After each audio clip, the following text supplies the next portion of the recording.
being chair of the Business Board, I'd just like to start by welcoming you all to this meeting of the Business Board. And I'm pleased to welcome members of the press and public who are able to join this virtual meeting online. In terms of technical arrangements, we're hosting this meeting via Zoom, and it will be streamed on the Combined Authorities YouTube channel. If you have any technical difficulties during the meeting, refresh your connection in the first instance. And if it becomes apparent that we've lost members and are no longer quorate, it may be necessary to adjourn the meeting. Before we move on to business, though, I want to start by reflecting on the sad events of recent times and the loss of the Queen. So we will start with a minute's silence, and I'll time that minute shortly, and then we'll rejoin proceedings after that minute.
Thank you, everyone. And if I may just be allowed a moment's reflection, both on the remarkable service that Her Majesty gave the country over so many years, but also the fact that we have moved from a change of head of state and indeed a change of prime minister in recent weeks, recent days, in fact, with all of that happening peacefully.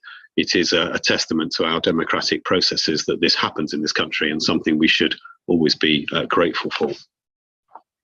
So I'll begin the meeting proper by calling the names of all the members of the Business Board in alphabetical order to establish their presence for the record. So if you could just acknowledge when I call your name.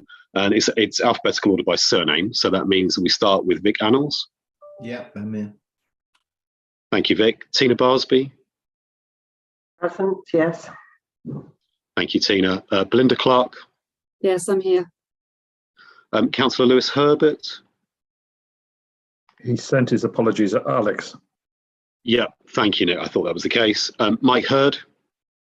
Yes, present. And Faye Holland. Present. And Mayor Dr. Nick Johnson. Present. Amir Khalid. Present. Thanks, Amir. Al Kingsley. Afternoon, Chair. Thank you, Al. Jason Millad. Present. Thank you, Jason. Andy Neely. Good afternoon. Nitin Patel. Hello. Rebecca Stevens. Good afternoon, Alex, everyone. Hi, Rebecca. Andy Williams. I'm here, Alex. Hi, Andy. And finally, myself, Alex Plant. And could the Democratic Services Officer report any apologies for absence that have been received other than those from Councillor Herbert we've just captured? Thank you, Chair. No, just apologies from Councillor Herbert. Thank you, Nick. So it moves on to declaration of interests, an opportunity for members to declare any pecuniary interests or any other conflicts of interest. Do members have any conflicts to declare?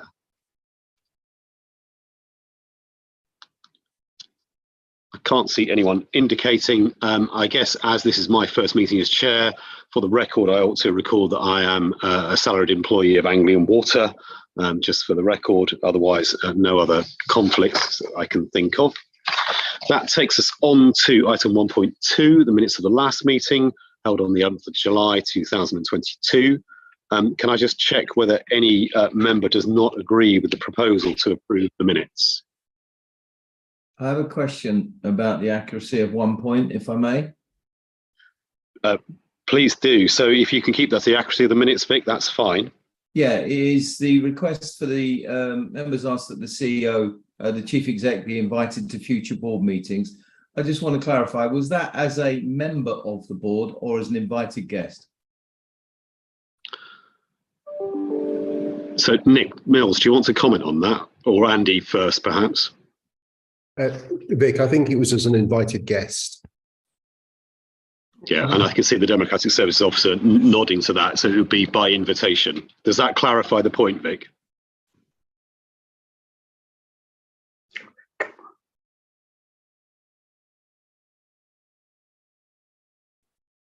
I'm assuming it does. Sorry, lost the window. Vic. It does. Thank you. Yes.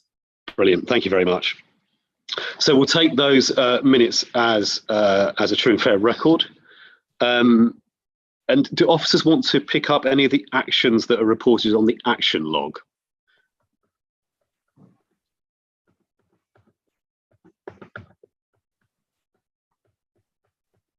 Chair, the action log has been updated, so we'll pick up any actions coming out today, but then they will be actioned obviously in time for the next meeting. Brilliant, thanks, Domenico. I think most of there are a few there that are kind of rolling forward to the next meeting, I think, but that's fine. Yeah, there was 2 or 3 which are around Growthworks, which we're just trying to bottom out as part of the handover since Alan Dalton left the organisation a few weeks ago. So yeah, that's why there's a little bit of delay in updating those. Thank you. Great, thank you very much, Domenico. So that takes us on to part 2, item 2.1 in the budget performance report. And I think John Alsop, the Section 73 officer for the Combined Authority, has very kindly agreed to open this item in Julia Hoban's absence. So John, can I hand to you, please? Yes, thank you, Chair, and good afternoon, members of the board. So this paper provides an overview of spend to date and an outturn forecast of business and skills activities based on the 4-month period to the 31st of July 2022. Table 2 under paragraph 3.4 shows relatively little expenditure to date against the business revenue budget lines, which reflect slower than expected claims for grant payments managed by the GEG consortia through the Growth Company, which is being addressed through a detailed recovery plan. Table 3 provides an overview of the energy and market towns budget lines. The board will be aware of substantial underspends in the net zero hub budget, which is resulting in £96 million being returned to BEIS across the programme, which impacts on both the capital and revenue budget lines. We have a summary of the capital position as provided in table 4 under paragraph 4.1, which includes the 5 new projects that have been approved by the board this financial year.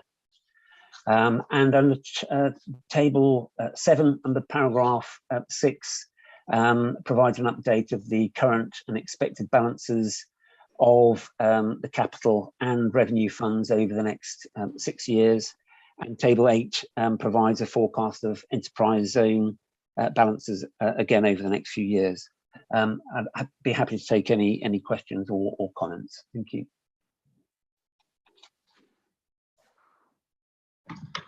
Great, thank you very much, John, for the overview, and members have had the chance to receive and read the papers beforehand. Any comments or questions? I see, Andy Neely, you're indicating, so I'll come to you first.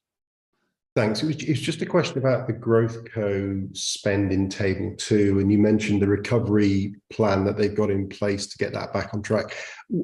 How confident are we that that recovery plan is going to deliver and get the program on track? And when will we start to see evidence of that? Like Steve might come in there to give the detail. Yeah, sorry. So we've got meetings currently with the Prime GEG Prime contractor and its consortia around improvement plans for both this and the skills side of the Growthworks contract. We're putting into place some of those actions.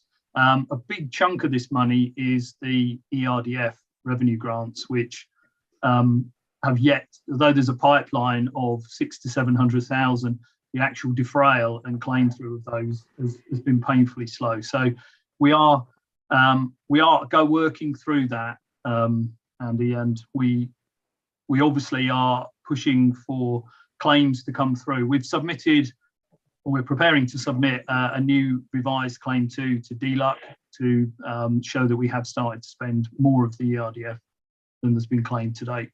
So the review of growth works, I think, is scheduled back to board in November. So we'll bring a far more detailed update on where we've got to. Thanks for that update, Steve. Andy, do you want to come back on that before I bring Al in? Yeah, it was just that because I mean, last time we had a similar report that said that it was slow, and so I think we need to keep a close watch on it, Steve, as you are, and understand, is there a cut-off date? I mean, is there a date by which this funding falls off a cliff and we end up losing it? Because we don't want to get to that position. There is all project expenditure has to be completed, defrayed, and recorded for claim by the end of December 23. Okay, so that underlines the importance of trying to keep a regular weather eye on this, because if we look like we're starting to get up to the crunch on that, then it's an issue for the board to consider and what mitigating actions we might be able to make to avert that eventuality. So, sorry, if I may as well, Chair, is that there's a project change request which we are in the early stages of agreeing with the consortia in respect of the ERDF project. So we will probably be, well, we will be putting in a project change request to DLUC within the next month. Okay, thank you for that update, Steve. Al. Thank you, Chair. Sort of following the conversation piece around confidence in timeliness. For the capital programme that we're asked to note, I appreciate there's only a subset that's directly relevant to our projects, but how confident are we in terms of those approved budgets equaling actual delivery? And are there any that are significant rollovers from prior year that we would have concerns about moving again?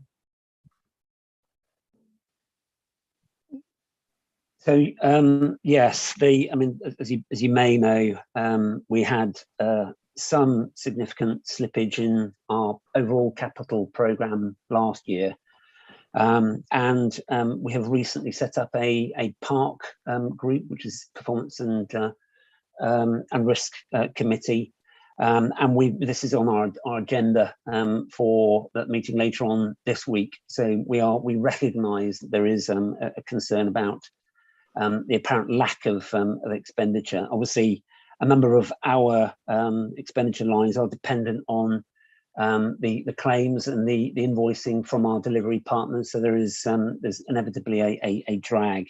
But yes, we are aware of this as a potential issue. So we'll be looking at that in detail with senior responsible officers and directors to find out exactly what the root cause of this is and how we can address it. But yeah, we're aware of that. Appreciate the question. Thank you. So can I just ask, Chair, John, on that, and I appreciate there's a lot of external factors and variables that you need to consider. Is it likely that there'll be a revision to that, identifying what's likely to be capital spend that will move subsequently coming back to the board? Well, we'll keep you informed about that. We're going through over the next few weeks a budget setting process and development of the medium-term financial plan for next year. And as part of that, we will be looking at the profiling of budgets and expenditure across the next few years. So yeah, that'll be part of that exercise as well. Okay, thank you, John. So before I bring Belinda and then Vic in, John, just one point coming out of that work, which sounds very sensible to be doing through the Park Group, as that starts to conclude its work, and is it feasible that the output from that can be reported back to the business board? Because following up on Al's question, it would seem critical that we've got a good kind of weather eye on what's happening there and can therefore scrutinise it. Is that something we can ensure happens? Yeah, yes, absolutely. Where relevant, of course, we'll do that. I mean, of course, as you probably be aware, when we develop the budget, the business board is one of the named bodies that we will engage with in terms of the consultation. So absolutely, we'll keep you informed. Great, thank you, John. Belinda. Yeah, you kind of answered this, John, but just for my understanding, is this a phenomenon that you think is unique or particular to the funds to which the business board has an interest, or is this across the piece? I appreciate the piece of work you're about to do will start to unpack that, but I'm just thinking, is there any kind of wider context that we as a business board perhaps should be aware of? Is it something that's unique to us, or are you seeing this across other funds and other projects that there is this issue? I don't think it is. I think the a lot of our capital program is through activities that the business board will be interested in. It's a phenomenon across our constituent councils as well. So towards the end of last year, obviously we reflected on the slippage of our within our capital program, and it's not dissimilar to other comparable councils, but obviously there are some high-profile areas, such as in terms of energy, where there are significant issues that I'm sure the board is aware of. But yes, I mean, again, we will be looking into this. Thanks, John. I mean, some of those issues were obviously discussed at the last main combined authority board around the energy position. But Belinda, does that give you kind of a response to your initial question? It does, yes. Thank you very much. Thanks. Vic. Yeah, my question is a little bit simpler, and it's all about the revenue as well as the capital. If we're not spending the money, that implies to me that we're not necessarily doing the work. And if we're not doing the work, what targets or outcomes are we not likely to achieve for not doing the work? And if somebody says, oh no, we are still on target and we are achieving the right outcomes, should we not then be considering stopping spending this money? So that's my question, I suppose. Well, yeah, again, this is exactly what we're looking at in the Performance and Risk Committee. So there is a very close parallel between our delivery performance reporting and obviously the financial performance reporting. There's nothing at this stage to say that we're not delivering on our objectives, but just there is a lag in spending, in particular on the revenue side. But yeah, we will be looking into that. Thanks, John. Mike. Yes, I've known on some other sort of like ERDF programs and such like that, because of the way in which the funds are delivered, there can be quite harsh cash flow issues for the companies. And I wondered if the change in the economic circumstances was forcing companies to delay because of cash flow. I'm not aware that has been raised as an issue. If there were issues in terms of cash flow, we would expect invoices to come in to us quite promptly. But yeah, there's. I think the point is that you have to spend the money and then claim it back. Yeah. So that if you don't have the cash to begin with, then you can't actually spend the money in order to then claim the grant. Yes, I take the point, but yeah, I haven't been made aware of that, but I don't know if Steve or others closer to the delivery might be aware of that as an issue. I think it ties back to the original point about the ERDF project in GrowthWorks, and that's one of the contributing factors, I suspect, why the translation of the big pipeline of potential to actual defrayed spend might be taking longer than was envisaged. I think currently it was 6 months of coaching was the plan, drawing the nudge grant to help that, and currently it's tracking at about 10 months. So, and that's part of this whole understanding what's gone on there in a project change request to try and help companies. But the problem with ERDF is it's hard to get around that cash flow crunch problem. I think all of this goes back, in a sense, to the question Vic just asked, which is that as we review this, we ought to be looking at it critically understanding where we think we can get back on track, but being honest if we can't, and thinking about what the consequences should be. So I suspect those are all for us to consider next time round. I can see no other people indicating at the moment. Mike, sorry, do you want to come back? I was just going to say that I think one of the good points from the growth works is that they've been so successful on the inward investment that the potential jobs from that side have been far beyond what was originally predicted. So I think from the overall outputs, I suspect that they're not as far behind as it might be indicated from delays on the grounds. Yeah, so overperformance on one side might be offsetting any underperformance on the other. Yeah. Yeah, okay. By the way, everyone, can you keep using the electronic hands? Because for some reason my Zoom feed is giving me I can't see you. So all I can see is when a hand goes up. So waving at me won't work. So do please use the electronic hand if you can. I can see no one else indicating on this item. The recommendation before us is simply to note. So I'm assuming we can all agree that we have indeed noted, and there have been some points that have been raised during the discussion, which thank you, John, for taking us through that, which we will come back to at future meetings. But if no one has any objections to noting the recommendation, which it looks like nobody does, then I think we can happily note it. Thank you, John, for standing in to present that item. And that will take us on to item 2.2, which I think is with you, Steve, to talk through the Strategic Funds Management Review. Yep, thank you, Chair. So this report is the standing item at each business board meeting that covers updates across all the programmes that the business board is currently responsible for. So it covers spend performance, monitoring and general delivery of those projects, updates on the recycled funding and just general strategic funds across the board. In terms of programme spend, the LGF programme, the original 146.7 million programme, is currently tracking at 142.9. There were, as you can tell from that figure, there were projects which were rolled over from the original end date of March 21, which are still rolling in our capital programme. But the spend is going in the right direction. The Getting Building Fund, the whole award of that 14.6 million was awarded and invested back in March this year into the building of the Manufacturing and Materials Centre at University Phase 2.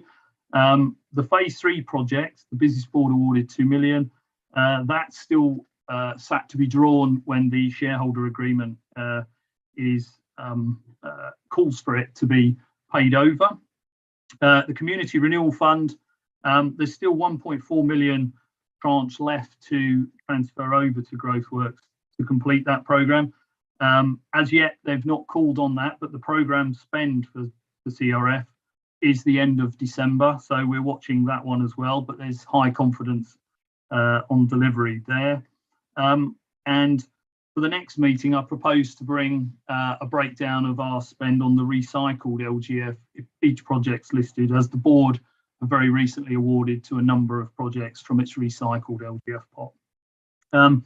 In terms of delivery, I've highlighted in the report from 4.1 an exception issue which has come to light, and that's with one of the projects which hasn't spent its capital yet, and that's the Southend's Enterprise Park project, which was awarded 997,000 of original local growth fund in 2020. Essentially, the project was delayed because Fenland decided to put two projects together to complete the park, which at the time was accepted to run it into a bigger scheme, doing 2 blocks instead of 1 block on the park. But actually what's happened is they've run into trouble in terms of getting delivery right for the other part of the project. It's led to delay, and now we're now working with the officers on potentially bringing forward a project change request, because the project now won't complete until September next year. But They have a bit of a funding gap. Not sure how big it is yet, but there is a funding gap that is apparently appeared in the second part of the project. So we're just trying to ascertain what the issues are there and what impact it will have and any mitigations. And I understand that Fenland District Council are looking at it at their cabinet in terms of project. So more to follow on that one for the board. The current monitoring of all projects that we're currently tracking is showing a total of 7,671 jobs and 882 apprenticeships as at the end of June 2022. The board recently awarded recycle growth funding to projects across 2 calls that it ran, and we're currently working through agreements with all of those projects, but we've received a project change request from one of the projects, the MedTech Mega Factory project, which was awarded 2 million of recycled funding. They've been unsuccessful in securing their £10 million bid to invest with our investment from the Office for Life Sciences. So they've put forward a change request. They'd like to still proceed with a slightly smaller project, scaled down, and that's covered in agenda item 2.3. We've had a letter. So Steve, should we put that item? We'll pause and cover under 2.3, just to be clear to colleagues. Sorry. Okay, thank you. Thank you. We've received a letter from Network Rail informing us that we've had 953,000 returned to us, which is due to underspend in the Ely area capacity enhancements.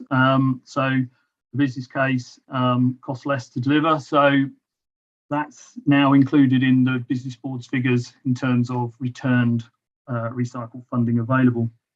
The Community Renewal Fund continues to deliver, as has been mentioned, and Levelling Up Fund, as the board will be aware, you awarded 2 million to the College of West Anglia in support of Fenland District Council's Levelling Up Fund round 2 bid, and we've provided letters of support to the East Cambridgeshire District Council round 2 Luff bid to support development of Littleport and growth in Littleport. And the Combined Authority has submitted its bid on Peterborough Station Quarter for the 48 million transport enhancements there. UK Shared Prosperity Fund, the local investment plan was submitted on time at the end of July, and we await to hear feedback on that from DLUC. But last Friday, DLUC sent notification around of a new 3.2 million Rural England Prosperity Fund. This is an addendum to the UK Shared Prosperity Fund. 4 of our districts, our rural districts, are to receive £3.2 million. And we're about to work a meeting later this week with those 4 districts on working up the plan, which we have to add to the UK Shared Prosperity Investment Plan as an addendum. Then just to note, there was a new Create Growth Fund opportunity, which the Combined Authority was approached to partner in, which we've done with New Anglia LEP, University of East Anglia, Anglia Ruskin, Norfolk and Suffolk County Councils. Obviously that we've submitted, and we await to hear any news on that front. I'll stop there because there's an awful lot of information, and I've probably already given you more. So I'll happily take any questions. Thank you. Yeah, thanks for that, Steve. If I might abuse Chair's privilege, just ask one question that struck me when going through the papers around our recycled funding. So it's clear that recycle is kind of then considered by the business board related to the original terms of which the funds were originally voted, if you like. But presumably on timeframes, that's then our call as to precisely what we put around it. We're not linked back to any original source of funding. Is that correct? That's correct. Yeah, it becomes a locally managed fund. The last 2 calls, the business board considered a strategy back in November last year and then affirmed that strategy in January to follow the previous criteria and call for projects of a certain type, which you've seen come through over the last 2 board cycles. But you're quite right. There is no time frame around spending this, and the board can actually set its parameters around a strategy to spend this money. What one would assume in the spirit of what it was originally designed to do. But that could provide a link back to the economic growth strategy and how best to implement the objectives there, for example. Yeah, okay. Thanks for that clarification, Steve. Questions for Steve from colleagues. Al. Thanks, Chair. Just a quick one. Thanks for the report and summary, Steve. I know we tend to monitor looking at effectiveness of spend and the sort of supporting appendix on job creation.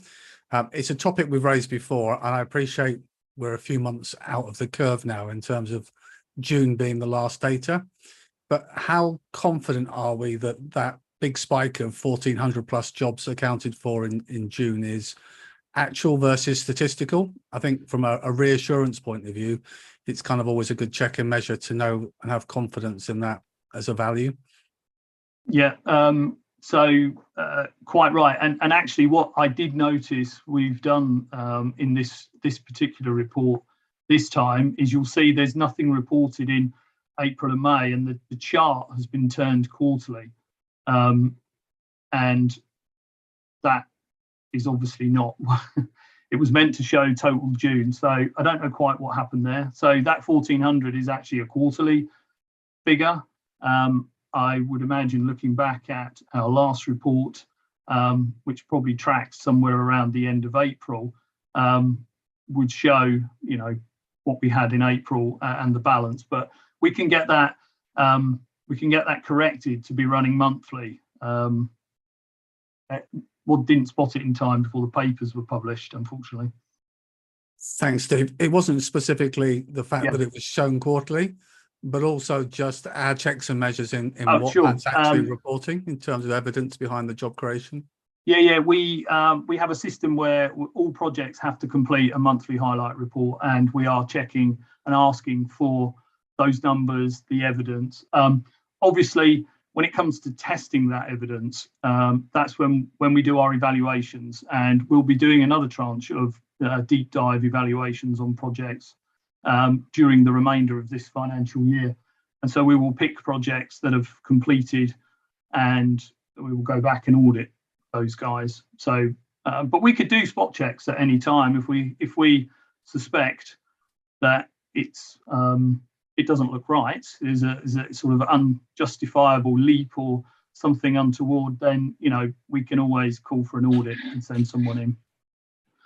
Just on that point, Steve, and before I bring Mike and Rebecca in, I mean, it's an issue that I know we've considered as a board in the past before my time, and it's certainly come up in conversations, but just being really clear with the processes that we have as a combined authority to assure ourselves of the validity of some of those things will be really important, exactly the way you just described, Steve. But it'd be really good to come back to that, perhaps as a result of some of the work you've just described, so we can all be assured that everything is as it should be.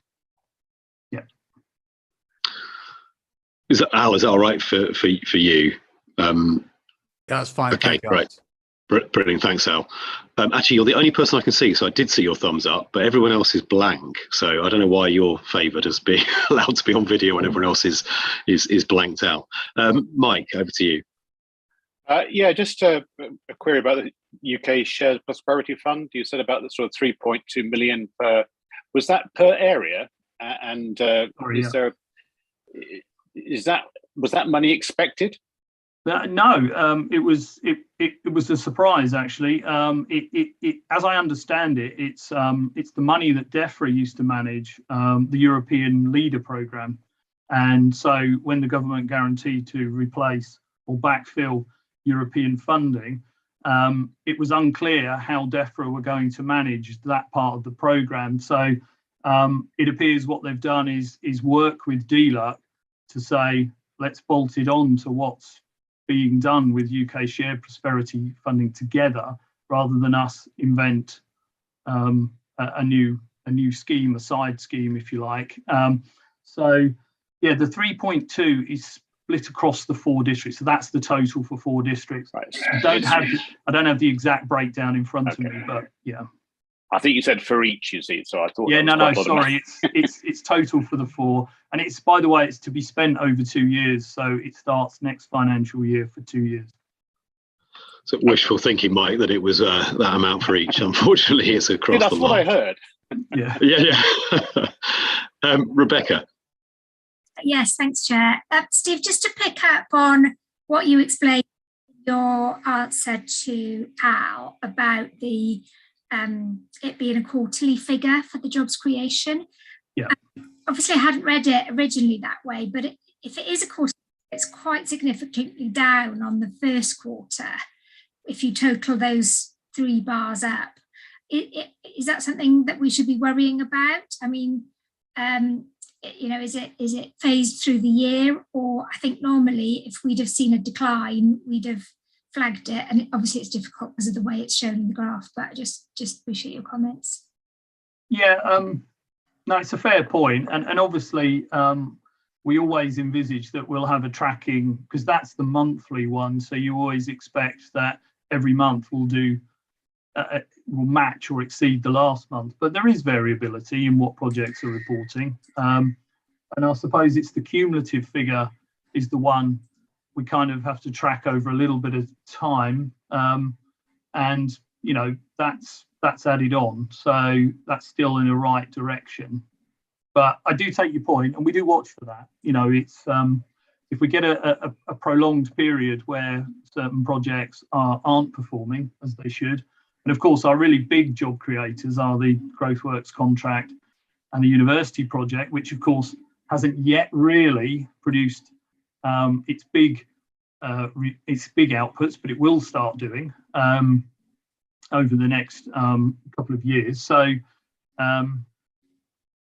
so I think the answer is that there will be variability, and I don't think every month we'll always see an increase on the last month, but obviously as long as our cumulative figure is hitting the markers year by year, I think that's where we should be looking. But just picking up Rebecca's point though, Steve, one of the things that as a board we might want to be checking is as we see fluctuations up and down, particularly where it's not a seasonal thing, but where we're seeing a diminution in the numbers of jobs growing between one year and another, for example, that would be something that was potentially relevant of our consideration. So even though the cumulative number might continue to rise, if it's rising less rapidly, that would be something that would be useful to review. Yeah, no, I agree. Yeah. No, it's definitely the trend data, isn't it? And and of course we have projects start and finish. To present it in a way, sorry, Steve, just about getting that data presented in a way that allows that trend analysis to happen, isn't it, I think? Yeah, we can look at that. Great, thanks, Steve. I can't see any other people flagging to come in on this one. And again, as in the previous item, we are simply asked to note this report. So again, I'm assuming we can agree it's noted unless people object. Okay, I can't see objections. So I think we're then safe to move on to item 2.3. And Steve, in Louisa's absence today, I think you're going to pick up on this as well. So over to you. Thank you. Yeah. Oh, sorry. First of all, before I come to you, I forgot that this is because this discussion is held in public and due to the fact that there are exempt appendices that are contained in the papers that board members have seen.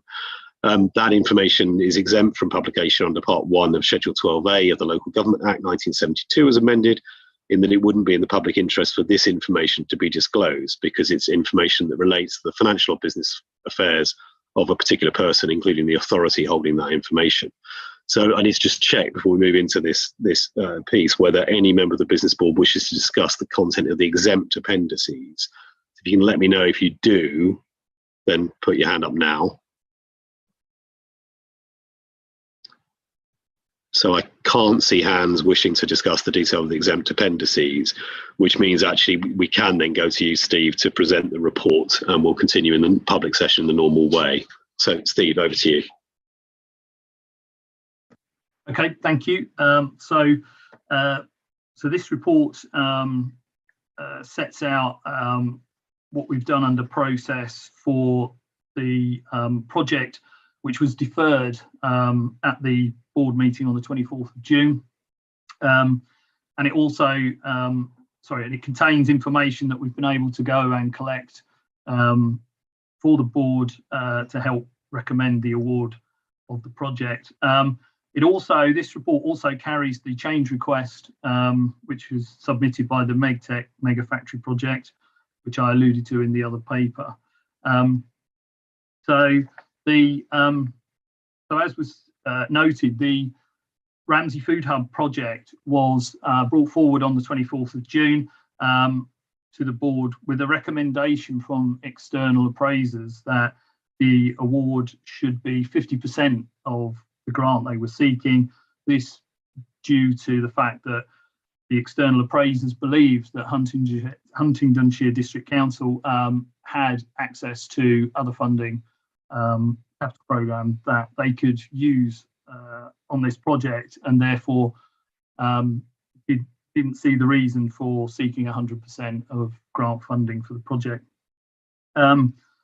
So we followed up with Huntingdonshire District Council after that deferral from board and discussed all the options for funding and opportunities. And it was concluded with them that the position that the external due diligence team had taken last time was not correct, in that Huntingdonshire District Council reserves were not assigned to any capital programme and were not available for spending against this programme. So we've taken the project back through with our external appraisers for their review, but looking at the full capital ask. In the original assurance process, this particular project scored very highly on other fronts, or several fronts within the process, including strategic fit, deliverability and timescales, meaning it came out ranked second when the board were considering the projects to be funded. But however, the only thing that it didn't score well on was its efficiency. So this is the cost per job to be created from the use of the grant, which is higher than we've approved before, at 103,000 per job. So the position is that the project cannot be delivered without the full application. Huntingdonshire District Council have made it quite clear the project, without finding the full funding package, cannot proceed. So the business board is asked to consider funding the full funding for this project at this point. I'll move on to the change request. So the MEGTEC Mega Factory, obviously, as was mentioned, was unsuccessful in securing its main portion of the project that it had brought forward, the 10 million from BEIS, and they'd like to reduce their original grant request from 2 million to 1.2, but reduce the scope of the project from doing a larger factory facility, shared facility in Yaxley, and focusing on doing a smaller version of this in the University Phase 2 building, the R&D Innovation Centre. Obviously, the project has reduced outputs by doing this. It relies on some private sector money in parallel with the reduced grant from us. So we passed this change request through our due diligence process and out to our external appraisers, and the recommendation from our independent external appraisal is recommending that the business board does not fund the project based on concerns and risk raised by the external appraiser at this point. And the opinion of the business board's Section 73 officer is also that the business board should not approve the change request. Should the business board decide not to fund the project, the 2 million would obviously be returned to the local growth fund recycled pot for allocation elsewhere. So I'm happy to take any questions on those two projects. Thank you, Steve. We'll deal with the two items separately, I think, but just I've got one pure point of factual accuracy on the second item that you've just run through. Yeah. Because on the recommendation, we talk about the request being a 1.32100 revised grant award, whereas at para 2.12 of the paper, we talk about 1.2. Yeah. So can we just confirm which number it is before we move to the consideration? It is 1321. Yeah, that's the correct figure. Yeah. Okay, thanks. Let's amend the paper then in the minutes so we note that change so that we're dealing with the right numbers. But if we take those two recommendations separately, the first one in terms of the recommendation to approve the use of the funding from the Recycled Local Growth Fund for the Ramsey Food Project. Let's take comments on that one first. Andy, over to you. Thanks, Chair. Steve, on that one, you mentioned that the appraisers originally thought that there was money available in the council, then it emerged there wasn't money available in the council. How come that didn't get picked up at an earlier stage? I mean, it's slightly strange that we were given a paper last time that gave one set of results. Then when they went back and asked the question again, we got a slightly different response. So... Yeah, I think you'll know we called an emergency meeting last time in an effort to approve projects to meet LUF bid deadlines. So there was at least one project in that tranche being approved in time to be included in the deadline. I have to say, I think the testing of information, so our external appraisers, forming an opinion, we've had a conversation about that with them, and we need things like that to be tested, because you're quite right, it sends everybody round a loop, which we didn't need to potentially. So yeah. Andy, do you want to come back on that before I come to Nitin? No, that's fine, as long as it's been raised with the external appraisers and we're putting in a process in place to deal with that, that's fine. Great, thank you. Thanks, Steve. Nitin, over to you. My question is more on the second project in terms of what has changed the risk so dramatically that we don't see as a viable project, even though it's smaller, Steve. So I don't know whether. So Nitin, can we hold it and can we do one at each? So we'll absolutely come back to that point, but.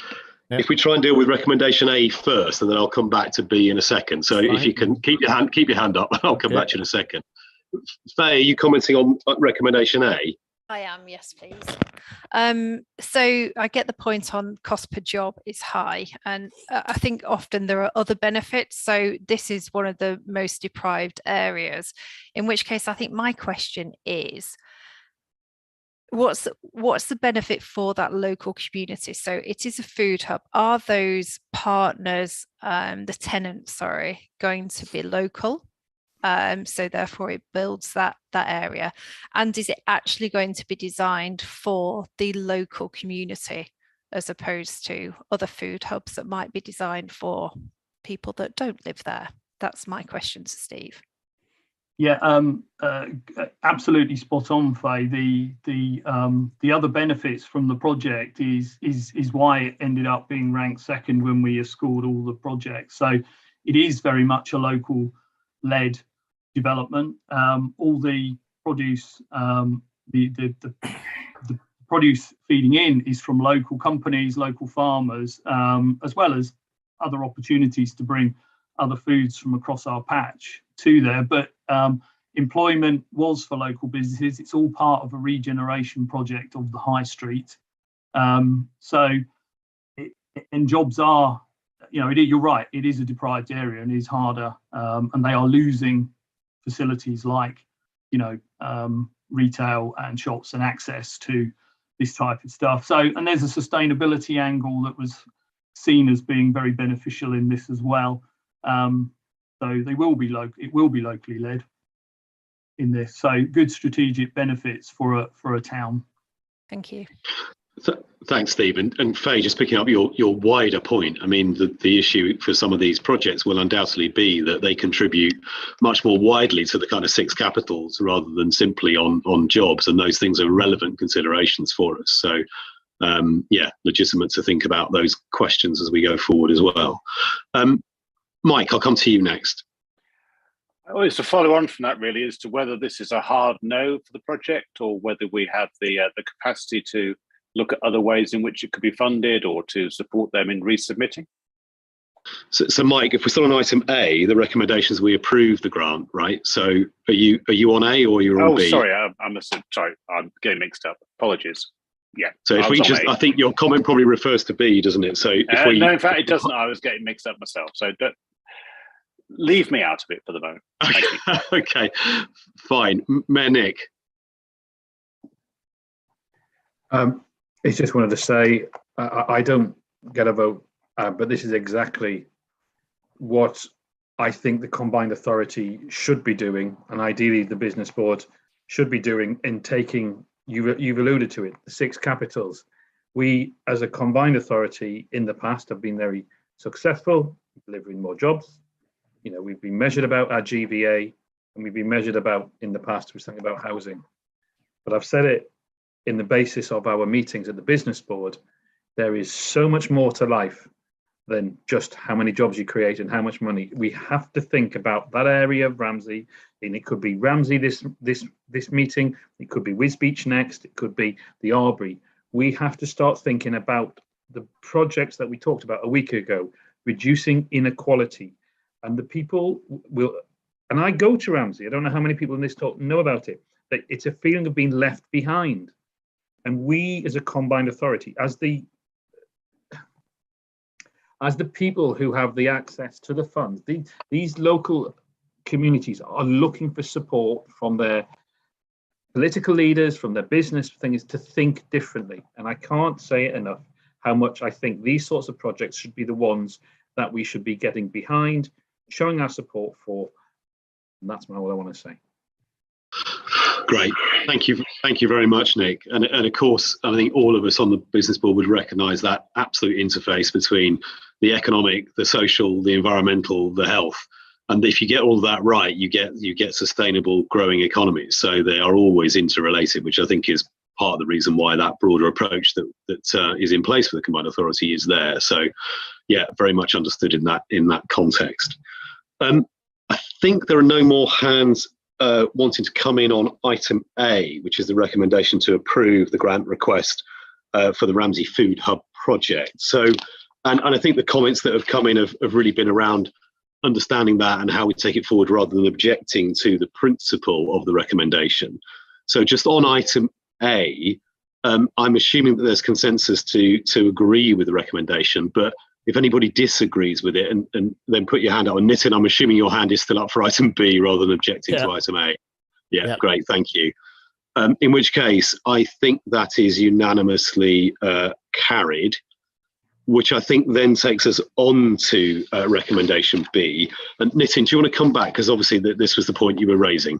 Yeah, I was just asking what has changed in terms of the risks, because it was a high risk project when we first talked about it, and we associated all the sort of shortage of labor and skills and even the costs. So what's changed in their view, Steve, that it sort of says it's even higher in terms of risk? Well, in the original project, they were going to raise 3 million of private sector investment, but that was once they'd secured 12 million from us and from the Office of Life Science combined.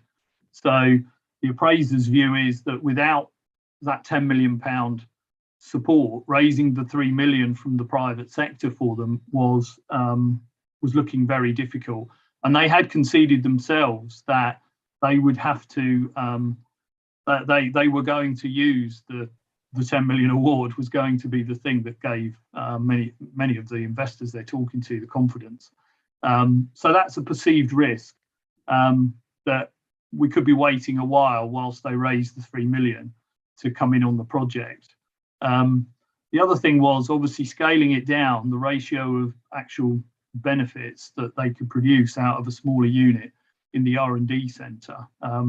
it seemed like it was mainly focusing on some fairly expensive R&D equipment, which is fine because that's what the project's about. But the actual other project was much more of a factory concept, and that there was a testing space for people to come in and test manufacturing. This seems far more restricted in the smaller space. So it was just perceived that the deliverability of it was a huge risk. So is there anything else that we could replace that? Because the other thing with that was the university tie-up, wasn't it? Yeah. And I do think, it's a conversation that we shouldn't let go, because there is still the chance that they could still do something, maybe even cutting their cloth accordingly. Yeah. Okay, thanks.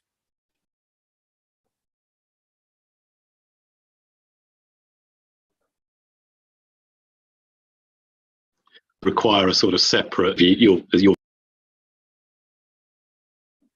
Alex, we're losing you in terms of sound. That's it. No, your sound's gone completely. Right. No, you're back on. You're back now. Okay, you can hear me now. The question I asked Steve on the back of Nitin's question was the consequence of what you're suggesting, that we would be in the kind of position where we'd expect to see a fresh application rather than an amendment, which you've suggested doesn't quite fit with the original plan. Is that kind of where you were steering us to? I think if the business board were open to that, I think that's perhaps a wiser way to go, and assess a fresh new approach. Yeah. I mean, certainly, again, apologies, chair's prerogative, but I'll come to colleagues in a second. But it would feel like if we could go back, depending on other views, if that's where we ended up, that would be a more constructive response than a sort of what looks like a flat refusal because of other circumstances where there may yet be value from a revised proposition. But let me come to, I think I've got in order Andy Williams, Faye Holland, and then Andy Neely. And actually, it might make sense for all of you to make your comments, and then we'll ask Steve to respond to the collective. So Andy Williams, over to you. Yeah, I think Steve's probably answered some of my questions. So I was one of the big supporters of this.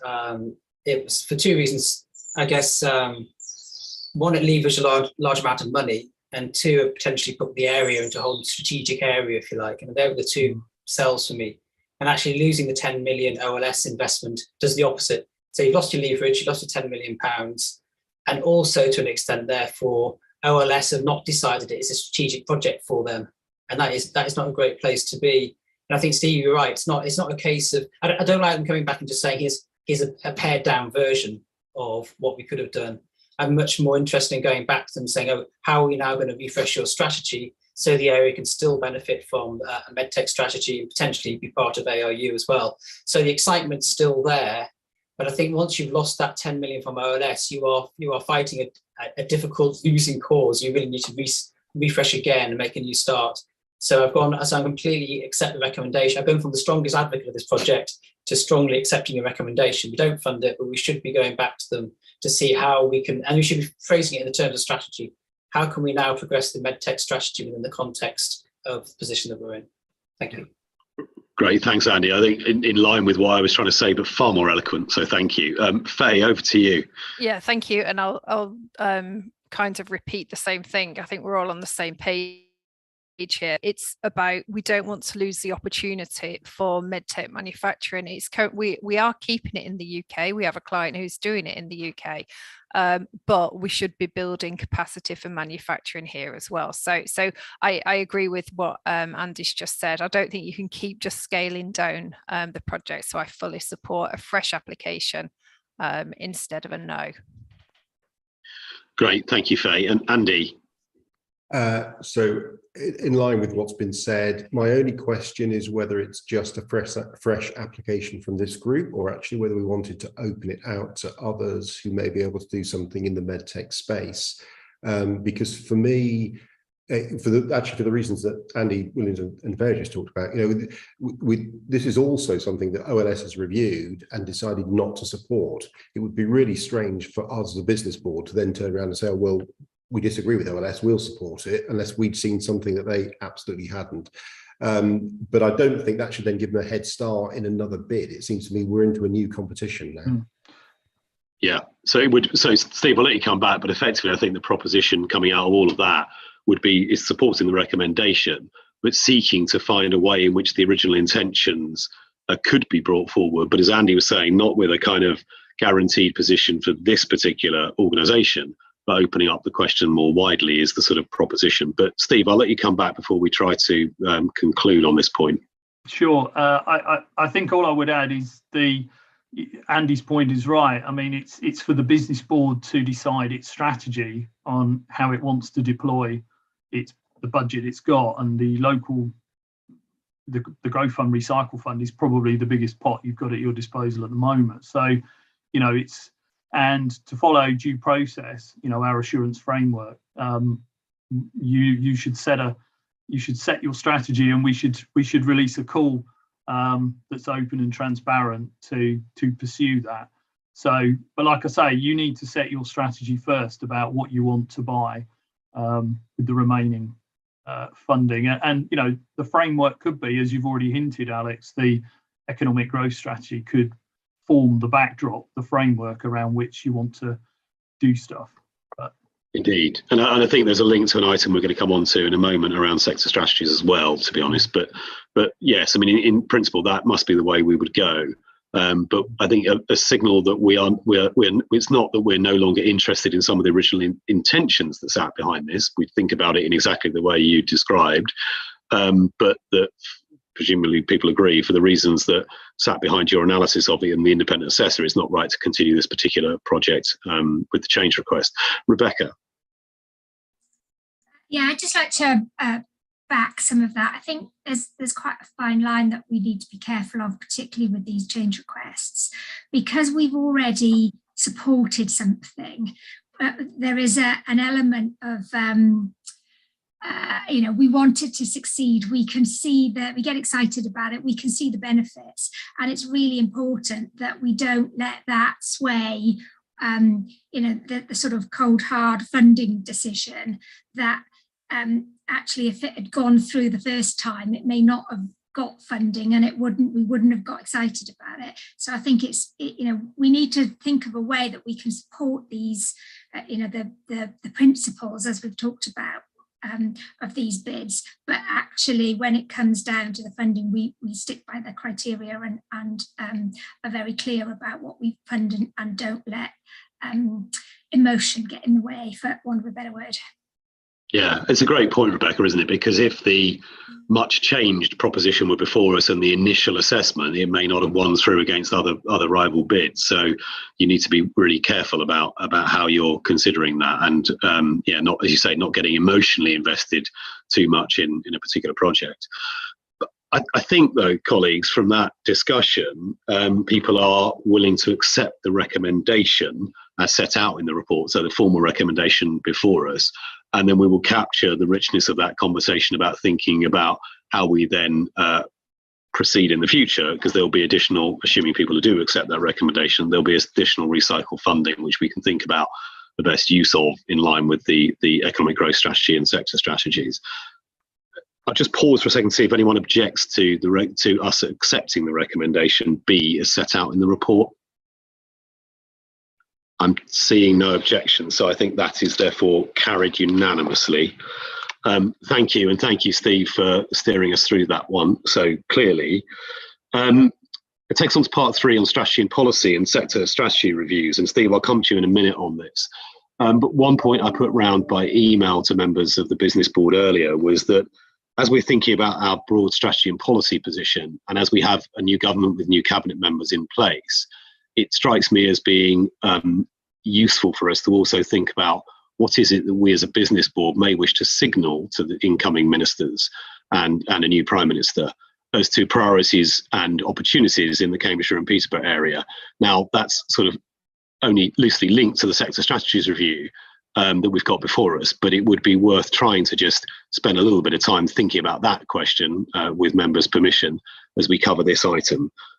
So Steve, over to you to talk about the issues before us, but just if people have in the back of their minds whether we might think about, maybe outside of this particular process, but signalling something to our new set of ministers about things that an offer and an ask from the Cambridgeshire and Peterborough Business Board would be something I'd be interested in your views on. Steve, over to you. Thank you. This report sets out the findings of a review that we undertook. This was something that was asked for by the business board, probably not in such a big, deep format as this. I think the original ask was, wouldn't it be good to see some kind of score traffic light sort of approach to how we're doing around sector strategies? So what we did is went out and set up a fairly sharp and quick review of the 4 sector strategies that the business board have commissioned and adopted since 2019.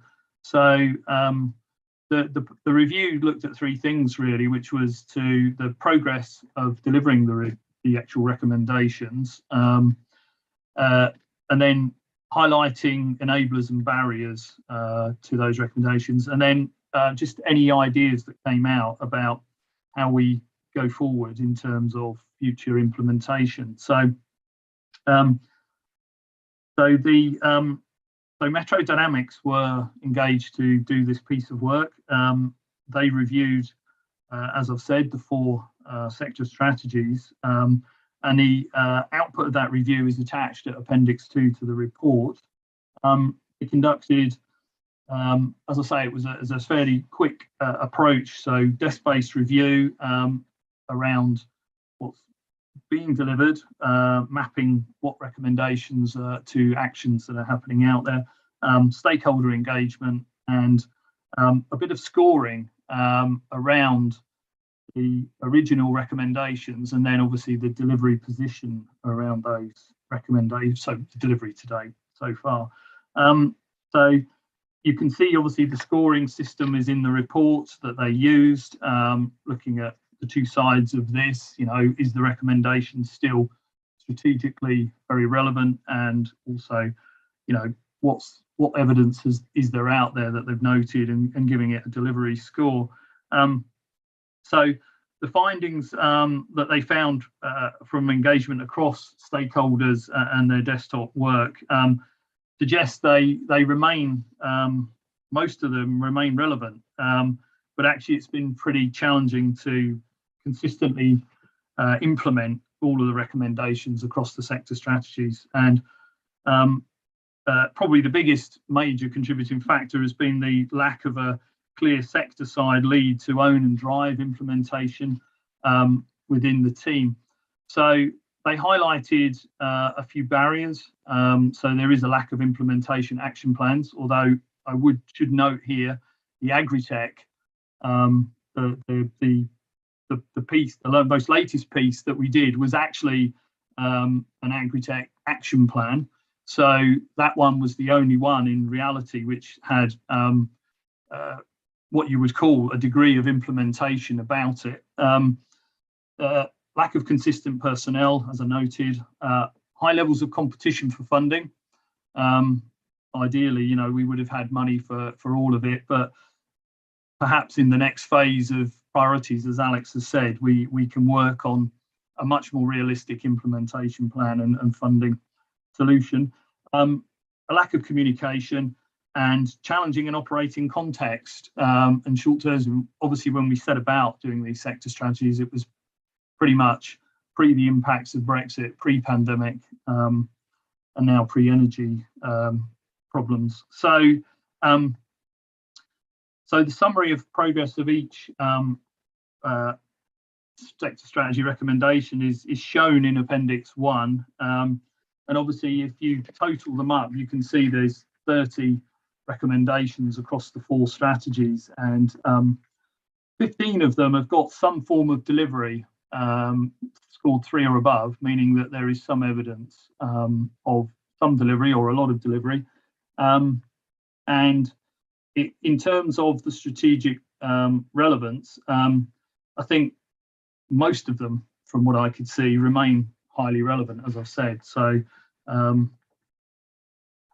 so the business board is asked to consider the recommendation from within the review. So you're not being asked to recommend. It's your views about what recommendations have come out of the review, and obviously determine how we should include this work into the plans of the next phase of sector-focused activity, and obviously cross-reference and align to the implementation plan for the economic growth strategy, so that this work isn't necessarily lost. There were 3 things that came out that could be done: appoint a sector champion, create a sector reference group, and develop implementation plans.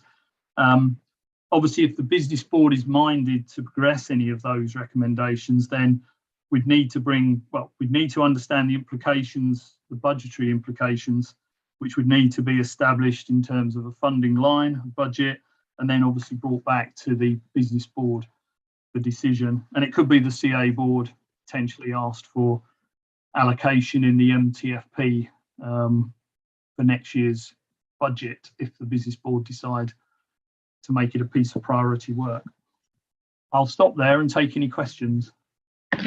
So, Steve, just to be really clear before we open up for wider conversations, that as you rightly say, there are recommendations within the report you've presented, but we're not asked to take a view on those at this stage because we can't. We're considering the generality of the situation and the findings, and they could come back as formal recommendations later, but we're not yet at that stage. As you said. The second bit on the second recommendation around determining the priorities for the next phase of delivery. I mean, as you said in your verbal introduction there, but I would like to sort of suggest that as we consider this, that we think about this in the context of the implementation plan for the wider economic growth strategy. As you mentioned, that's not on the paper, but I suspect that is something that would be sensible to do.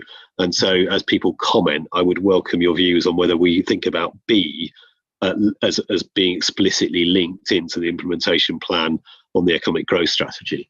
So, just with that steer, I'll come to Tina.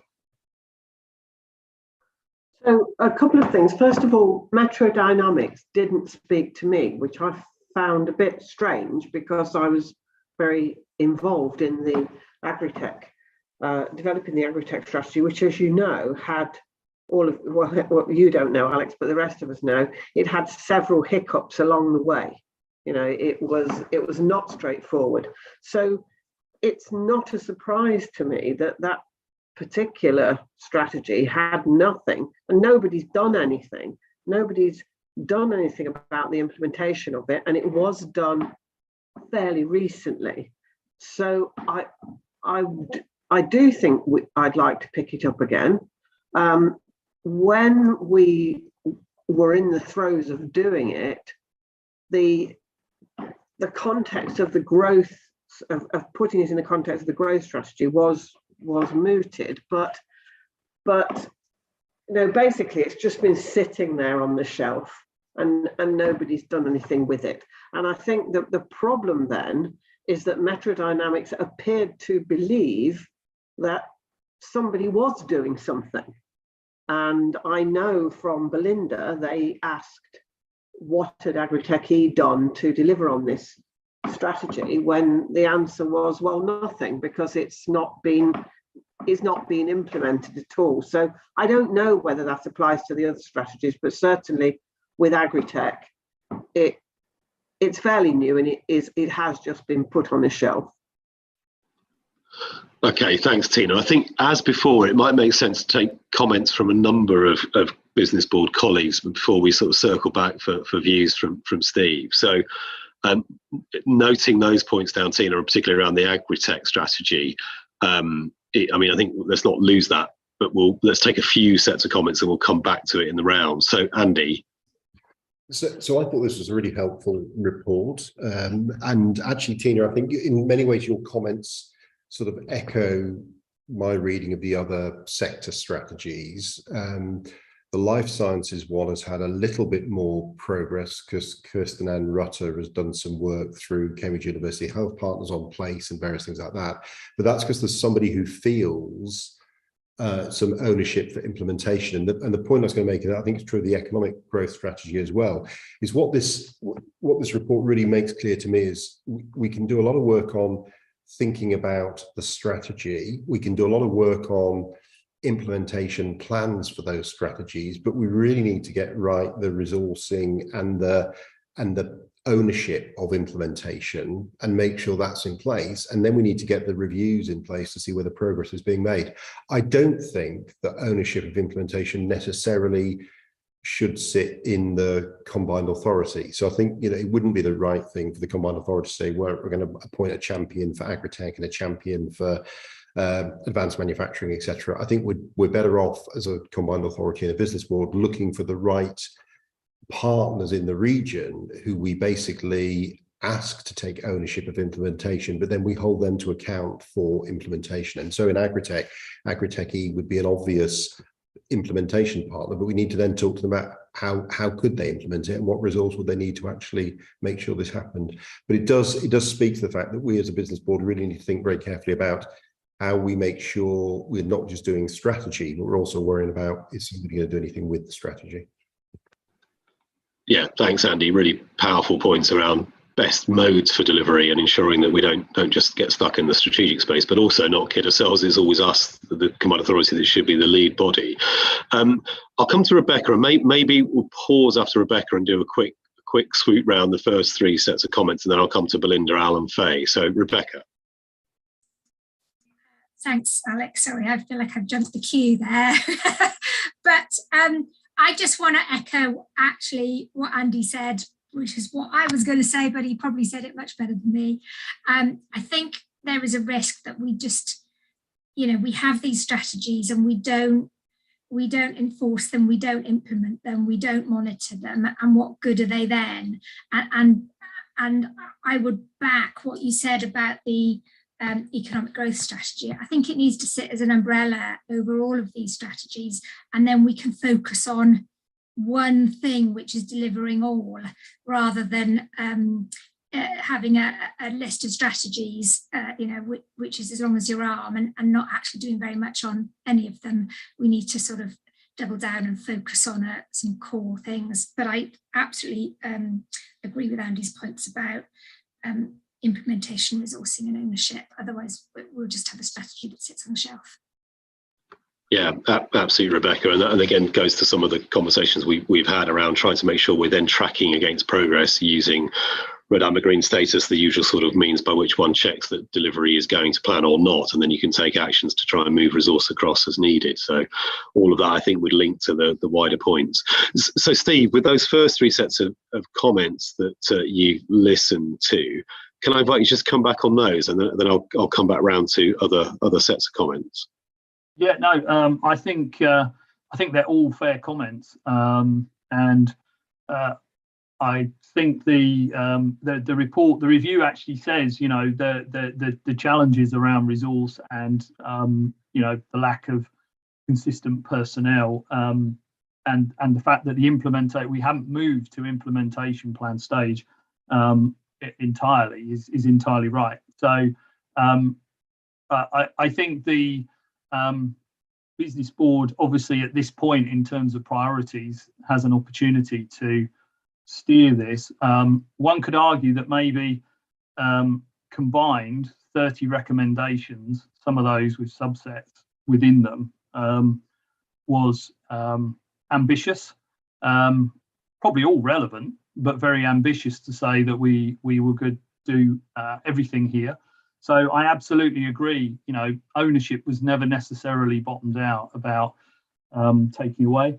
I think sector champions is another feature which I think, not just staffing wise, but even board representation wise, or even other partner stakeholders. And I think it's all fair comment. And in the paper, as it says, I talk about the cross-reference with the EGS and implementation plan being developed there. So I think Rebecca's spot on.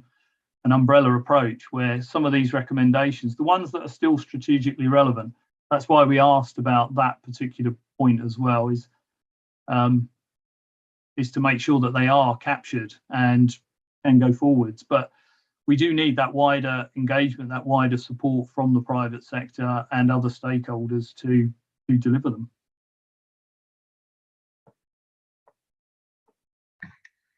Great, thank you, Steve. If I come in this order to Belinda, Al, then Faye, I may have got the order wrong. Apologies if I did, but Belinda, over to you. Yeah, thanks, Alex. So as you will imagine, I have no small degree of frustration about this, not least because when the Combined Authority lost its dedicated agritech resource, I did ask this question as to what that meant for the delivery plan, and I didn't get an answer. However, I got 2 points. One is that the agritech delivery plan, which was actually a year ago, it was the 8th of November that at your meeting I presented a pre-record about the delivery plan that we'd put together based on the workshop and work we'd done. I personally would feel that actually the world is actually quite a different place now already from this time last year. So a little refresh actually might not be the worst thing ever. And I think the same also holds for some of the other strategies as well, particularly digital. But I would like to just urge us to reflect on I think part of the uniqueness, certainly of the Cambridgeshire part of the Cambridgeshire and Peterborough geography, is the potential for multidisciplinarity. And I think while we have 4 independent, isolated strategies, we are missing out on this, the potential to your point, Steve, maybe reduce some of the number of actions in the delivery plan because actually they cut across all sectors. So I think a holistic kind of thematic approach across the sectors, because actually a lot of the sectors have the same sort of issues. So personally, I wouldn't support a sector champion unless they had kind of all the sectors under their umbrella, because we absolutely need to harness that multidisciplinarity in a much more effective way than we've done. Great, thanks, Belinda. Al, I'll come to you next. Thanks, Alex. Sharing a view from a less informed position, I think, than hearing some of the voices like Belinda and Tina on particular strands of it.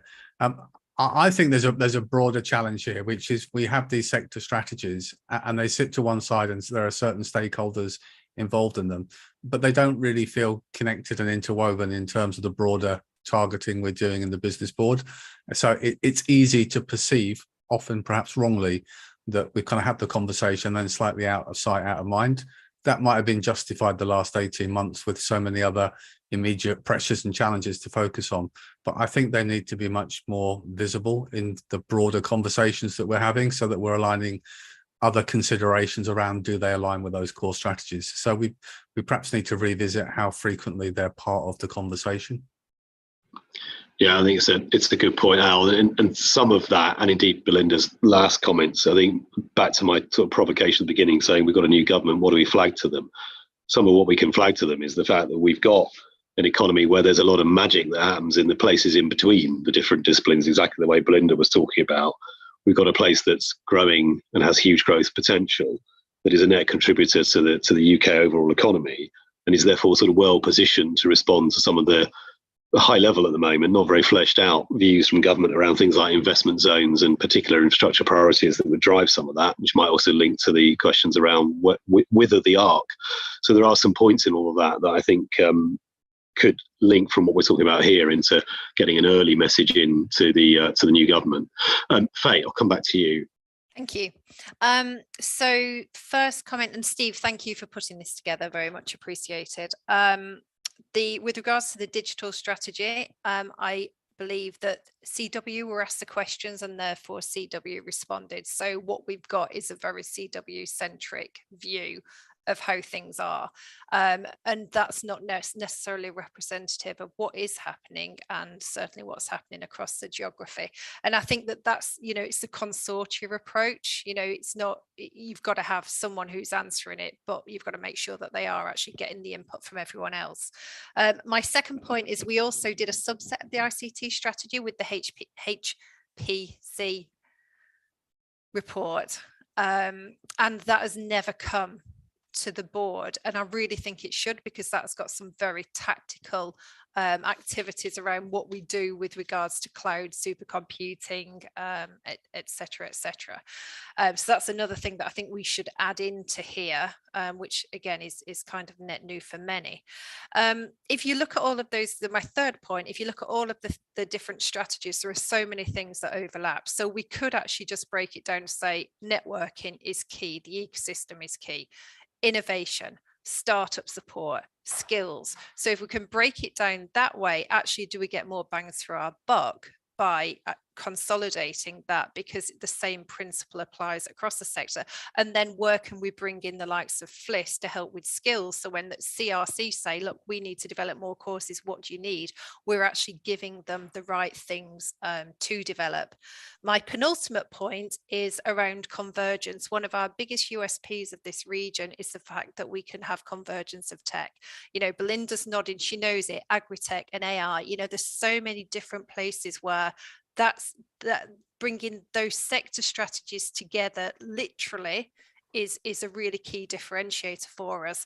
And my final point is back to Alex, how you started this, is, you know, being a global scientific superpower is on the agenda and should be on the agenda nationally, and therefore we should be loud and proud about what we can do. And hence I encourage anything that we can do to really push the sector strategies in coordination with everything else. They were my small points. Not small, I think, Faye, quite wide ranging. Thank you for that. Steve, do you want to come back on those three, and then I'll come to Mike, Menik and Rebecca? Yeah, no, I think they're all very useful points, and I'd already been thinking about that cross-thematic point, and also about refining, as I mentioned, to lessen the recommendations, because as was pointed out, when you see them all in a long list, you do realise how very much close many of them are. On the skills side, the implementation plan for the employment and skills strategy has taken account of the sector skills strategies.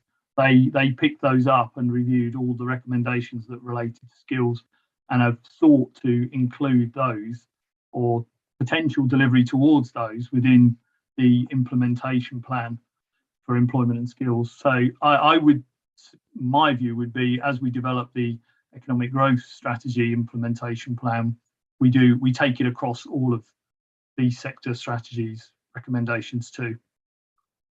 And picking up that convergence point as well, Steve, I think. Yeah, okay. Right, great. I'll come to Mike then. Thank you.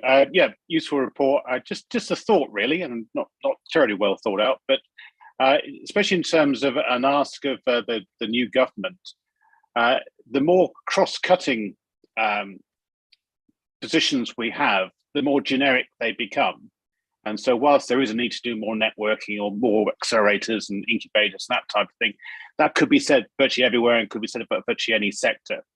Whereas because of the specialist industries we have in some of the AI side, the agri-tech and the life sciences and others, we can have some very key specific things for the sectors which would be probably unique to this area, and maybe a much stronger ask to the government. Yeah, and indeed a stronger offer as well, Mike. I agree. I think having read lots of these things, you could almost like often, delete one part of the country and then replace it with another, and it would read exactly the same.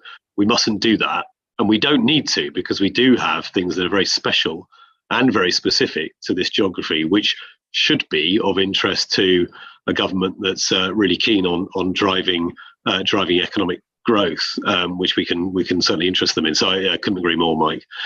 Menik. Well, it's a bit of a sort of open conversation, to share with fellow business board members, and also questions to Steve. The four sectors, the agri-tech, the digital, life sciences, advanced manufacturing.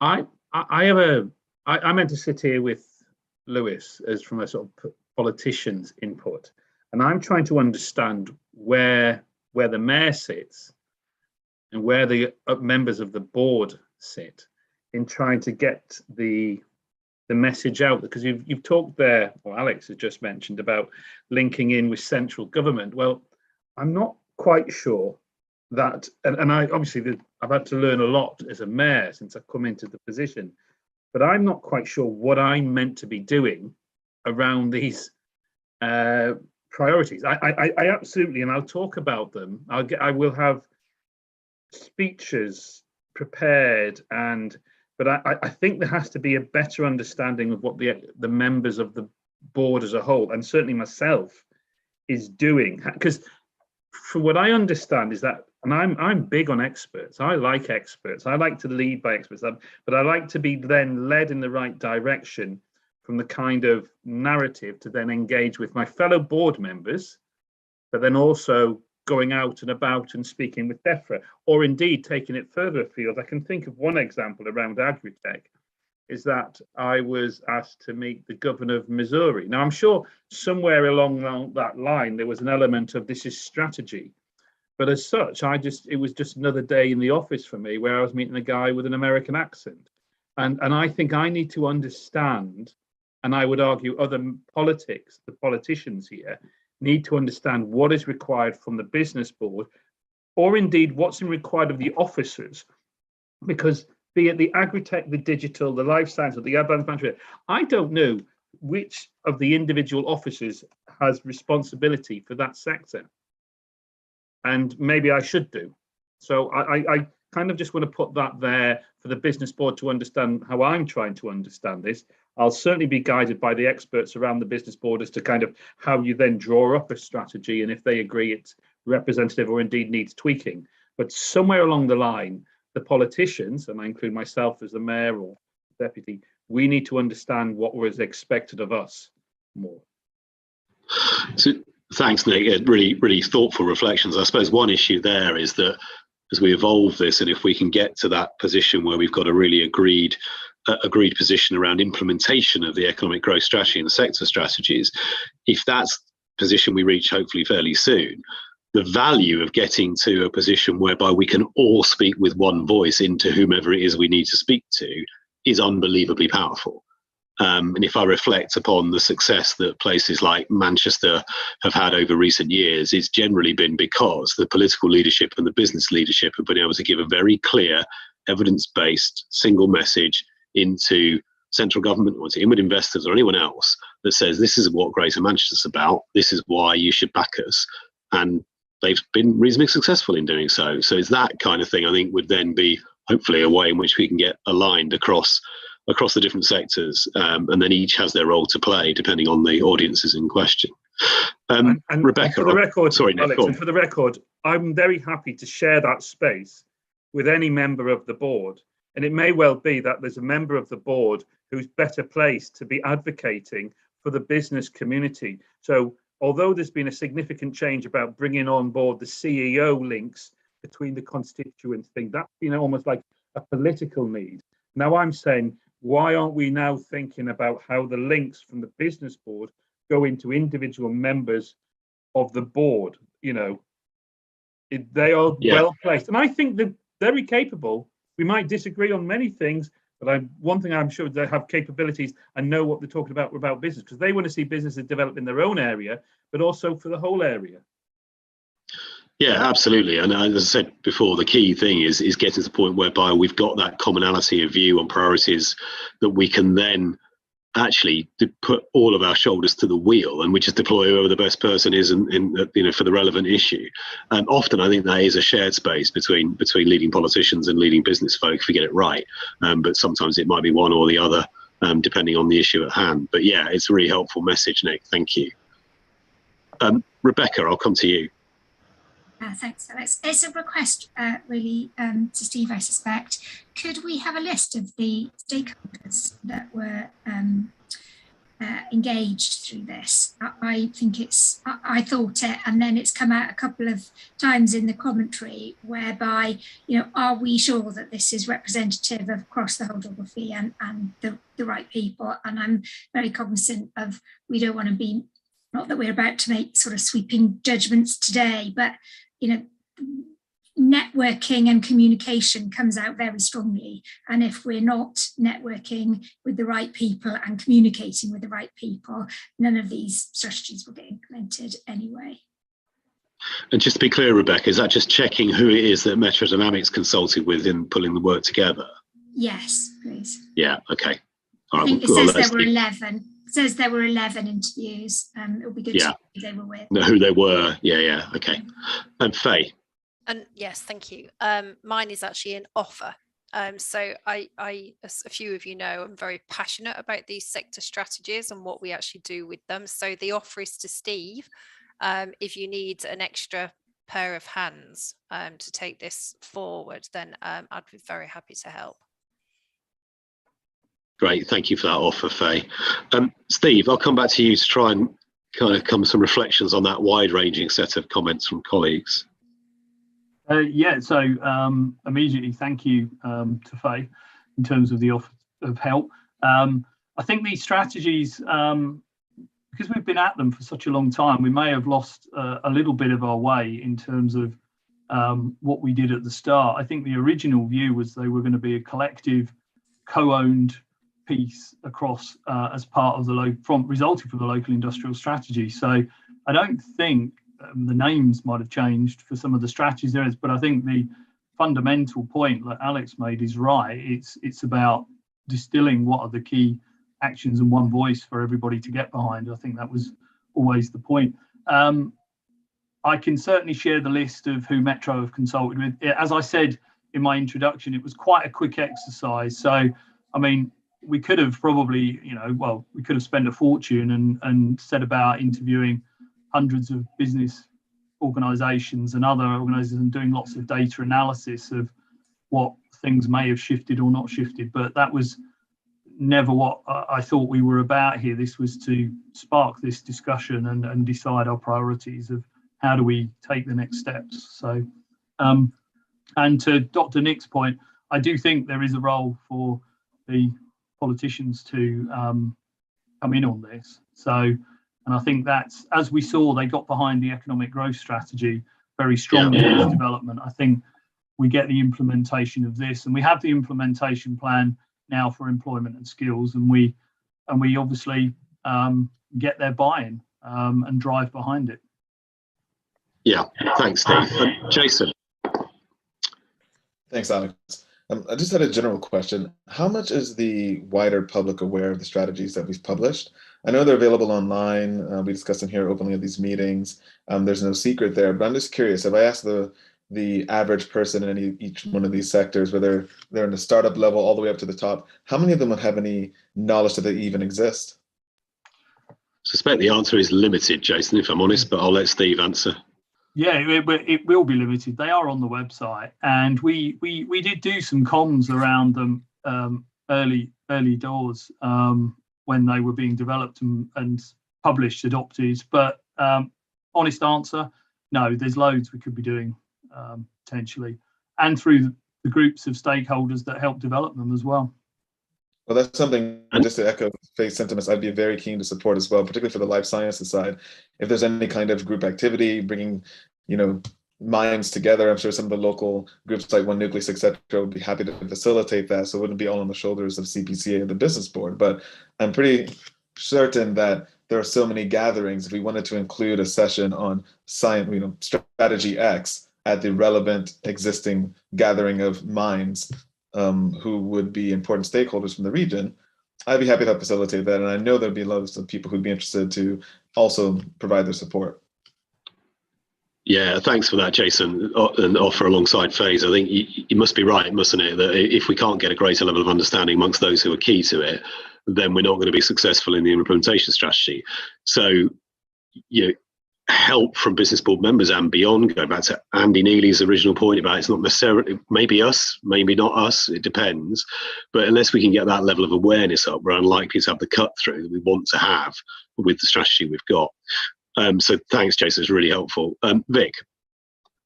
Thank you, Alex. I mean, my sort of point on this would be more of, we all know this is going on, we're all aware of it, but we don't actively get involved until conversations like this literally take place. I just wonder if there is some relevance in scoping out once again what each of us bring to the table and what each of us might want to get involved in, and we don't only rely on it happening to come up when we have one of these type of discussions. I wonder if this should be something more systemic to engage board members more actively. Yeah, it's a good point, Vic. We sort of touched on that in our one-to-one conversation when I first was taking on the board role, and it came up in other conversations I had with colleagues as well. So I think it is something we should continue to think about how we capture that. Partly because I think if everything if everything we do just only happens through the formal routes or is only dependent on what the chair does, we're not going to be maximising the benefits of the wide range of skills, expertise, networks that exist around this virtual table. So yeah, it must be right. I can see no one else indicating. So it's a slightly odd one in that the recommendations before us are to consider the findings, which I think we've done. I'm assuming everybody agrees we've considered them. I think on the second one about the priorities and next phase of delivery, a lot of the conversation we've had has been about trying to work this through, linking it to the implementation plan for the wider economic growth strategy, but drawing the points around the sector strategies in, and thinking about that key issue that a number of you made around convergence between strategies and the kind of magic that happens in between. So it feels like there's a bit more work to do around taking B forward, linked to that implementation plan work, which is the way I think I kind of conclude the discussion we've just had.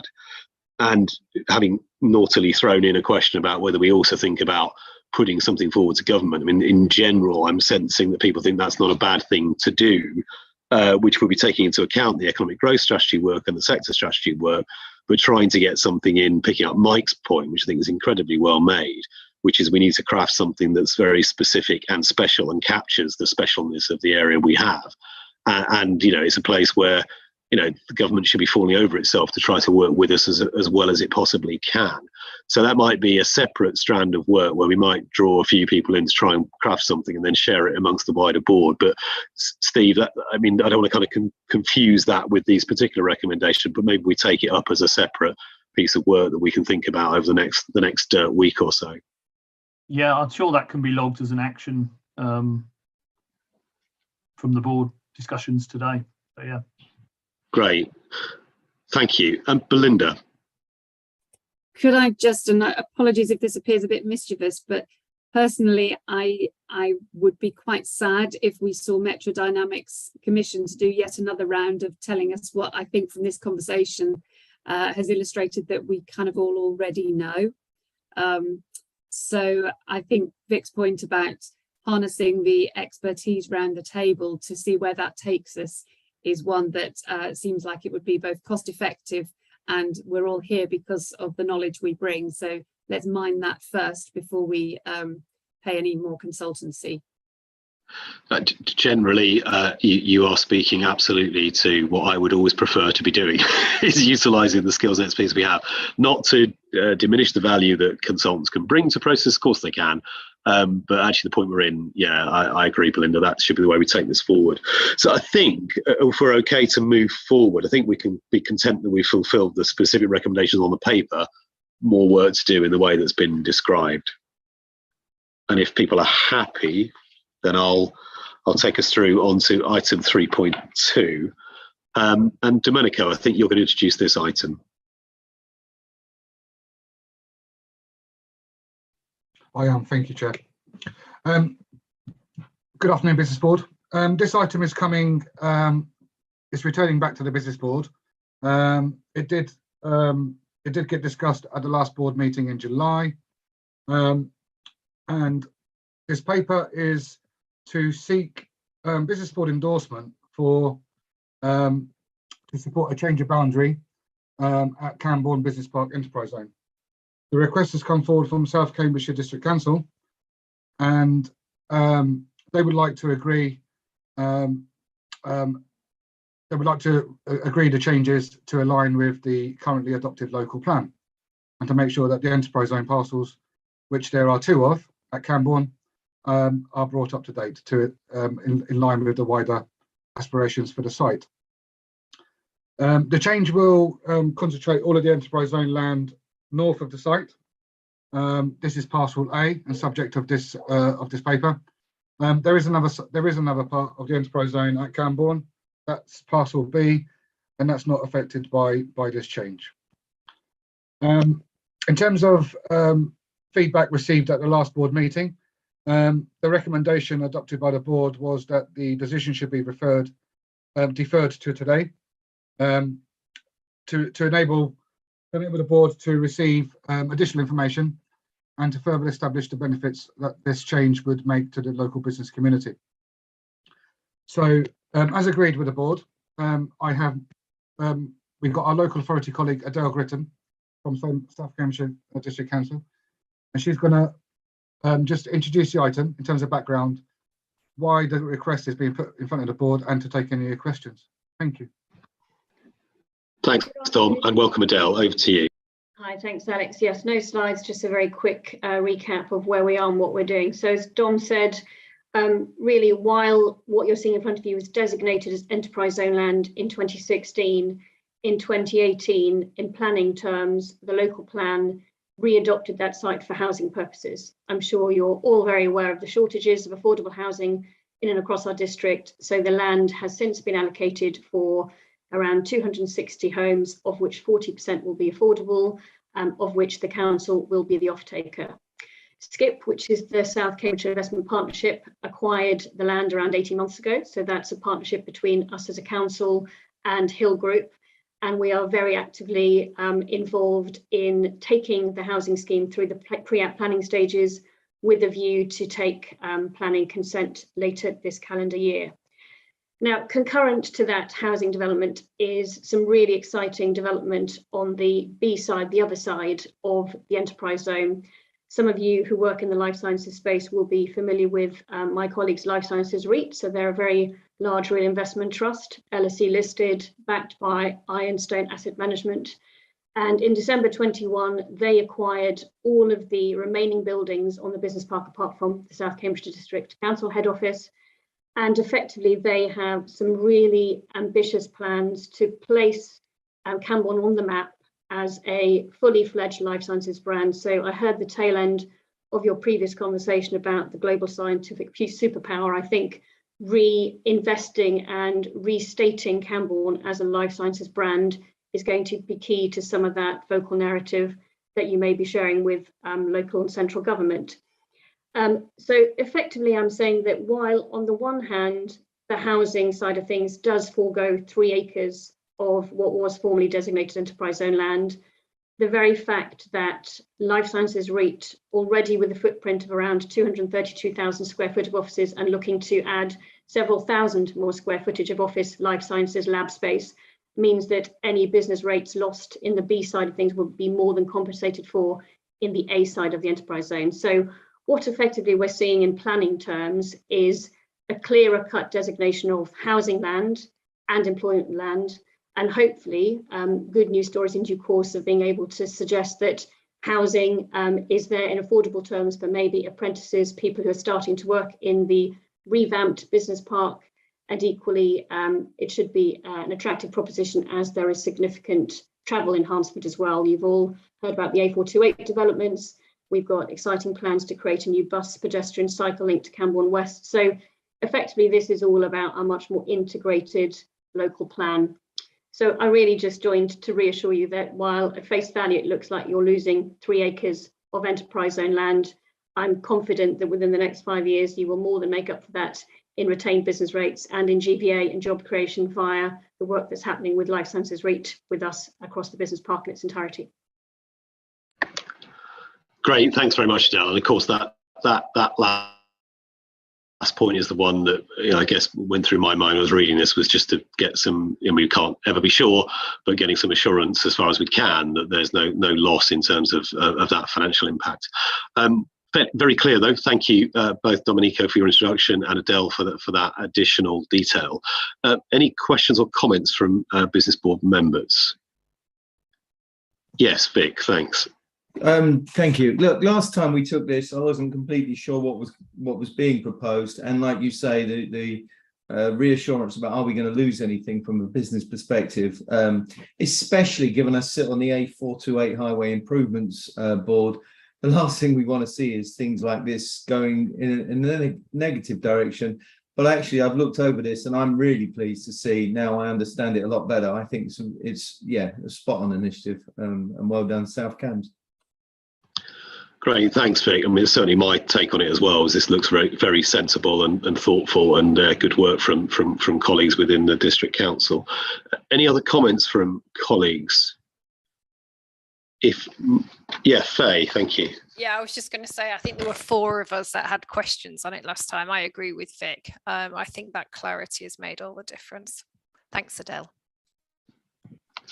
Yeah, great. Thanks, Faye. And obviously, I didn't have the benefit of being with you last time, but this is a good example of, effectively the business board asking some sensible testing questions, getting good responses back with evidence underpinning.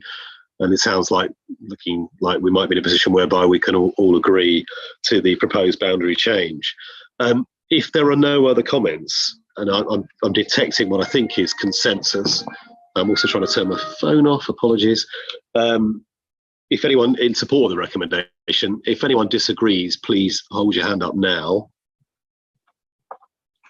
Can't see any objections, so I think that is therefore carried unanimously. So we're fine, I think, then to move on to our final couple of items. So 4.1, I mean, I'll be picking up in my response, in my kind of report into the Combined Authority Board of this meeting. Firstly, very constructive meeting as my first meeting of chair, and thank you everybody for your thoughtful and constructive comments all the way through. Secondly, to note obviously the formal recommendations that we've gone through on each of the agenda items. I won't run through them all, but also to pull out some of the points where we've asked for further information to come back to us. For example, around the sort of work that Park are going to be doing, as John was telling us about earlier, something we would like to see reports back on. I'll give an update on the recommendations we had around the use of recycled local growth fund monies and the two recommendations that were made, and I'll give something of a greater sort of level of feedback perhaps on what I thought was a really good discussion around the sector strategies, the link into the economic growth strategy, the implementation plan, focus on delivery, picking up some of the points that Rebecca particularly was making. And also linking that to what I think is a separate piece of work we'll take forward on trying to advertise into government the importance of what we've got here, the global science superpower position, the very specific and special nature of our economy, and why it is something that we think can be seen to align very much with the government's economic priorities. And then finally, obviously, just to pick up the point we've just made around agreeing the change to the business park boundary following that initial challenge to the proposals and the iteration that's happened and the good work that's gone into that. So those will be some of my headlines that I'll try and feed back to the Combined Authority Board meeting in later this month. Anyone got any comments on that or points they would like me to cover in that update that I haven't just captured there? I'll refine it a bit, but it's something along those lines. Okay, I think people seem broadly happy. I think that takes us then to our final item, which is on the forward plan for the business board, which has been sent round. Any comments on that? Al, thank you. Just a high level one, because I think there's been a really healthy conversation around some of the points today. Looking at the forward plan, the next meeting has about double the agenda items. And whilst they're not uniform in size, it does feel historically with the long agendas, there's far less opportunity to really unpick conversations. So just a question, I know there's pressures and challenges, but to be effective, I think sometimes we overload the meetings and that stifles discussion. It's a really good point, Al. It does look quite heavy for next time. One of the things I think, maybe Domenico, if you and I try and have an offline conversation to see whether all of those things must come to the next meeting, or anything is less time critical to provide time for the level of discourse that I think members would like to have. Absolutely. Thank you. Thanks, Al. Any other comments from colleagues on the forward plan? I'm seeing no others. I think that brings business to a close. So it's been a great shame I can't see any of you, but I have enjoyed the discussion. I hope you have too. Thank you all for your time. And Nick, is there anything we need to do before we wrap up? Nick Mills, this is. No, that's all, Chair.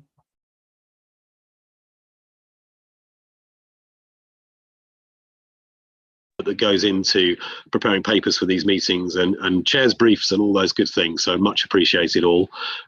We'll call it there then, and I wish you all a good week. Thanks very much. Thank you.